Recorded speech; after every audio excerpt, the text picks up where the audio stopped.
Coming up on Mountain News this morning, local leaders gather for the launch of a program that aims to help young people explore future careers, and transportation crews get ready to help fix any issues on the roads that might be caused by winter weather in our region.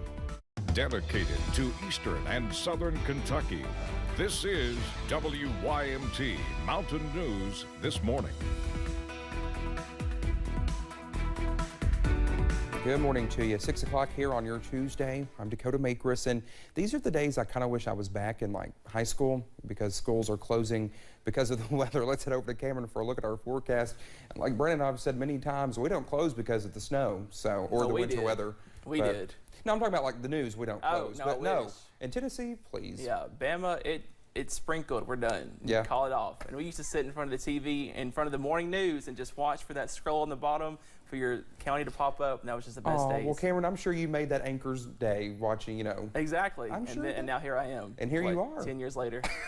But yeah, this morning we are looking at a busy forecast out there. We're tracking some rain, we're tracking some snow, some freezing rain, some sleet, all that's possible this morning. Here's a live look over at I-75 in Rockcastle County at Mount Vernon. You can see the road is a little bit shiny there, a little bit wet, and temperatures, they're just above freezing, so we're not looking at any impacts right now at Mount Vernon, but we could see some as we go later on into this morning. Up on radar, it is busy. Some showers mainly along and south of the Mountain Parkway and north of the Mountain Parkway. We are looking at some wintry mix from Louisa down to Paintsville over to West Liberty.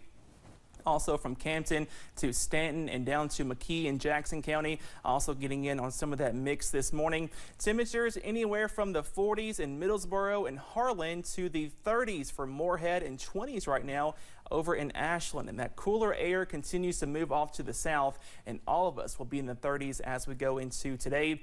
A winter weather advisory continues for all the counties in purple until 1 o'clock today for the possibility of that wintry mix. And as you step out the door this morning, be sure to grab the rain gear because you're going to need it as we go into the morning. We do get a little bit of a break into the afternoon, and then more showers are possible and a little bit of wintry mix as well into tonight.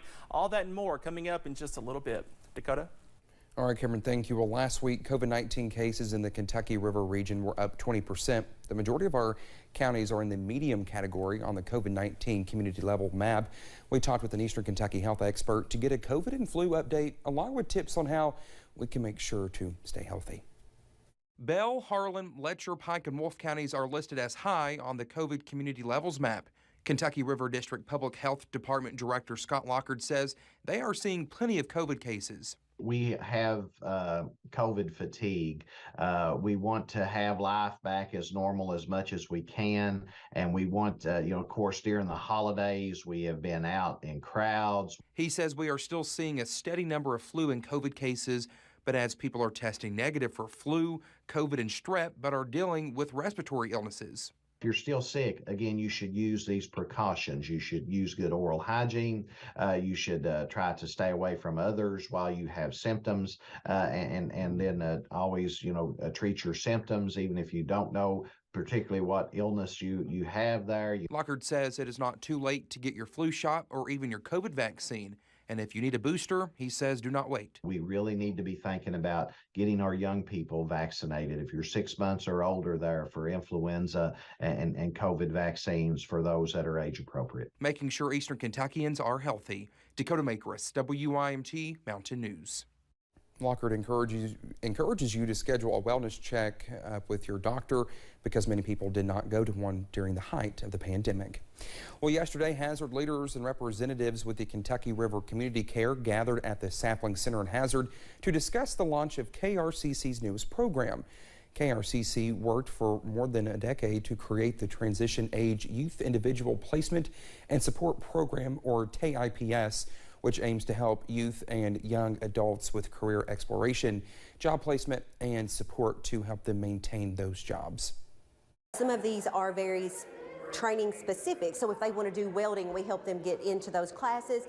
And yes, it can decrease unemployment in the long run. And these are kids who are learning these skills and that will go on and become careers, hopefully. The program focuses on youth and young adults ages 14 to 24. The program also has partnerships with industries including IT, retail, and several others.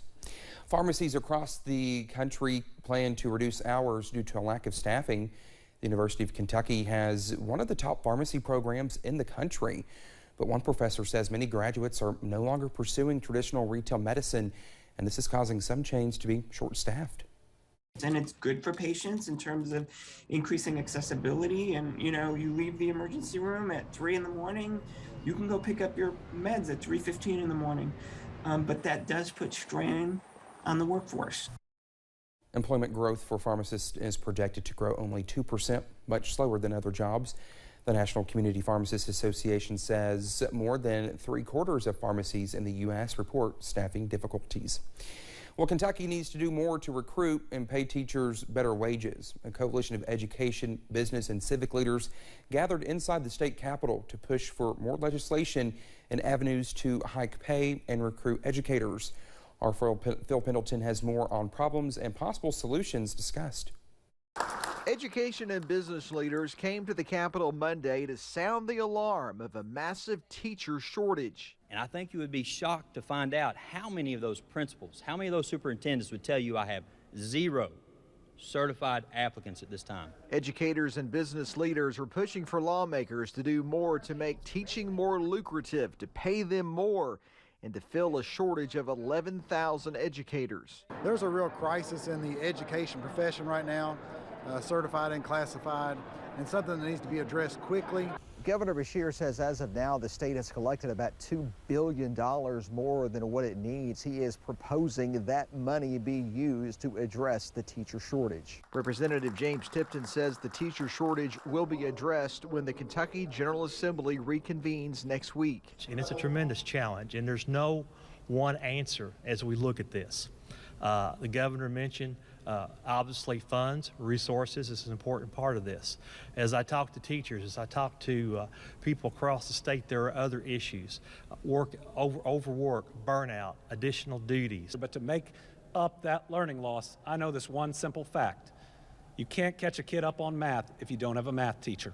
Beshear is proposing the legislature raise teacher pay an additional 5% on top of what districts may have increased last year. In Frankfort, Phil Pendleton, WYMT Mountain News. To sustain the education profession, the coalition has other recommendations, including a $500 stipend for student teachers. Well, Secretary of State Michael Adams says the percentage of Kentucky's registered voters who are not affiliated as Republicans or Democrats has reached a new high. He says voter registration under the category of other broke the 10% mark last December. He adds Republican registrants account for 45.5% rather, and Democratic registrants represent another 44.5%. Governor Andy Beshear appointed a new magistrate in Harlan County on Monday. Judge Executive Dan Mosley says he received that executive order from the governor appointing Robert Leo Miller as District 1 magistrate. He will succeed Clark Sparky Middleton, who died earlier this month. Miller will serve as magistrate until a special election is held in November. In anticipation of potential winter weather this morning, Kentucky Transportation District 10 asked crews to report at midnight last night. Crews will not be able to pre-treat the roads since there is likely to be rain before any ice or snow. H.B. Elkins with the KYTC District 10 says this could affect people who live away from main roads the most since they usually get treated later. Some roads get treated sooner than others, and that's just the nature of it because of the amount of traffic that they carry. And if you are on one of the priority C routes, you may not see your route treated until daybreak. So we just urge caution. There could be some issues on the road this morning. You can watch out for any potential closings on our website at WYMT.com.